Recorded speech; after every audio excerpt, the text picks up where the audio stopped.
Hi everyone. Today I'd like to introduce MFS, short for multi-source file-like search. It's a context harness for AI agents. MFS connects to many kinds of data sources, exposes them through one file-like URI tree, and lets agents search across them quickly and accurately. Modern AI agents need a lot of context, but that context is usually scattered across different tools and systems. MFS brings those sources into one workspace, so agents can search their working environment and find the context they need on their own. In real-world work, context comes from many places: GitHub repositories, Notion documents, Slack discussions, BigQuery or Postgres tables, and local Markdown meeting notes from the team. You can manually keep track of all those locations and paste the right context into an agent, but that quickly becomes tedious. MFS maps the sources into one file-like URI tree and provides two agent skills for bringing sources in, searching them, and opening the exact evidence. This diagram shows the overall architecture. At the top are the sources MFS can connect to. The CLI is a thin client that sends browse or search requests over HTTP. The server manages connectors, indexing, retrieval, storage, and the results returned to the client. This separation keeps the client simple and the heavy work on the server. Getting started is straightforward. The repository provides two agent skills, mfs-ingest and mfs-find. They work with Claude Code, Codex, and many other agents. Together, they cover bringing sources in and finding useful context. First, ask the agent to use mfs-ingest to create and ingest a small Hello World project. On the first run, it can install the CLI, start the local server, and download the embedding model. Then use mfs-find to locate the code that prints Hello World and show the exact lines. In real use, MFS can ingest memory and skill files, Markdown and Office documents, code repositories, images, S3 objects, websites, and Google Drive files. It also connects to Slack, Linear, GitHub, HubSpot, Zendesk, Notion, and databases, including Postgres and BigQuery. That means an agent can work across both unstructured materials and structured business data in one searchable environment instead of switching between separate tools. It can also preserve links back to the original sources, so the agent can inspect details instead of relying on a summary alone. Put simply, you can ask an agent in natural language to register and ingest sources into an MFS server. The server can run locally or remotely. The agent then uses mfs-find, which covers both search and browse, to retrieve the context needed for a real task. Now let's look at a real demo. I prepared 5 data sources containing context from another project I work on, MemSearch. The task is to reconstruct how a parameter decision was made for one feature. The 5 sources are a Notion design document, simulated product records in BigQuery, Slack discussions, local meeting notes, and GitHub issues and pull requests. Some GitHub material is relevant, while some is deliberately unrelated. That makes this a useful test of whether the agent can connect the right evidence and ignore nearby noise. The sources therefore provide both formal decisions and the day-to-day discussion around them. Specifically, memory to skill is an agent skill in the MemSearch project. As people use an agent, MemSearch can distill recurring workflows from memory journals into candidate skills. The design question is how many occurrences the background pass should require before proposing a candidate. After connecting all 5 sources, I want the agent to find the evidence about this threshold across all of them and explain how the decision evolved. Even if you don't know MemSearch, you can treat this as a realistic cross-source retrieval task. First, Notion. This page explains the design background and the questions the team needed to answer. Each connector has its own authentication requirements. You can read the connector documentation or the mfs-ingest reference, or simply ask the agent how to obtain, configure, and verify the required access. BigQuery contains simulated structured data, including usage records and counts for recurring skill-related workflows. These rows let us compare successful and unsuccessful candidates, see how often patterns recur, and give the team evidence for discussing a practical threshold.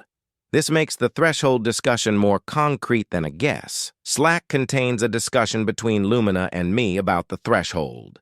The demo data suggests that successful candidates often appeared 4 to 8 times, while 2 or 3 occurrences were more likely to be premature.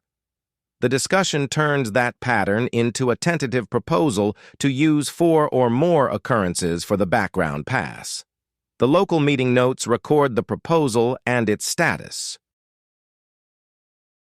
Next, in Claude Code, I invoke mfs-ingest and point it to the prepared connector configurations and credential references. If you're unsure how to configure a source, ask the agent. The server needs connector settings, source locations, and credentials supplied through environment variables or file references rather than embedded in the configuration. That keeps sensitive values out of the source files and makes setup easier to repeat. The 5 sources are local files, Notion, Slack, BigQuery, and the MemSearch GitHub repository. I've already configured the required access and source locations. Claude Code uses mfs-ingest to register each connector, validate it, and start the ingest jobs. This takes a little time, especially on the first run. MFS must connect to each source, check permissions, read and transform the data, build the index, and complete the ingest jobs. Connectors may finish at different times, so the status view shows what is ready and what is still processing. Once they are ready, later searches can run against the same normalized view of the data. Once ingest is complete, we can ask the actual question. In Claude Code, I use natural language to invoke mfs-find. How was the threshold strategy for this feature decided? I also ask it to compare the alternatives and cite the source of each piece of evidence.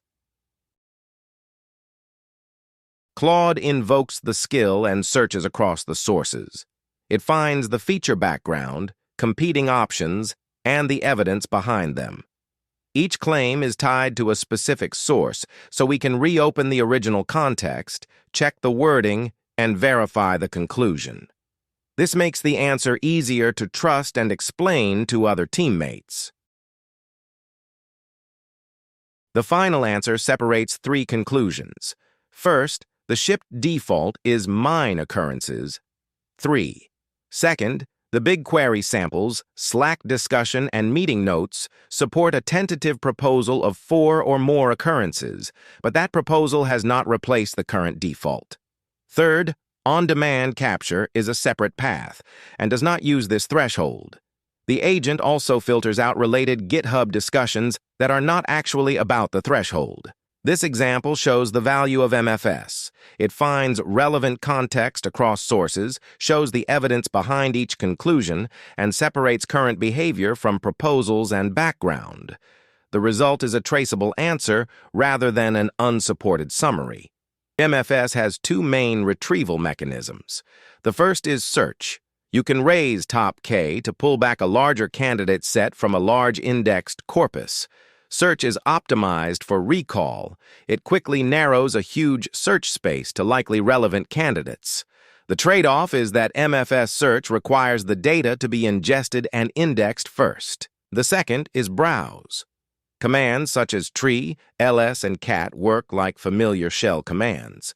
Because every source is exposed through the same URI tree, the agent can browse local files, database records, Slack threads, and other sources through one interface. Browse is often used after search finds candidates, so the agent can reopen nearby context and navigate to exact evidence. Browse commands do not require an index. They are fast and exact when the path is known, although exploring a large unknown corpus by browsing alone can take longer. Search and browse are complementary with no mandatory order. Search works well for high recall discovery across large index datasets. Browse works well for reading and verifying exact evidence once the scope is smaller. A common workflow is search, locate, then browse. The readme and skill documentation walk through the command groups shown here. The mfs-find skill helps the agent choose between search, grep, and browse, while mfs-ingest handles connector registration and re-ingest. So far, we've shown agents or people using MFS directly. MFS can also serve as a lower-level context and retrieval layer for other applications.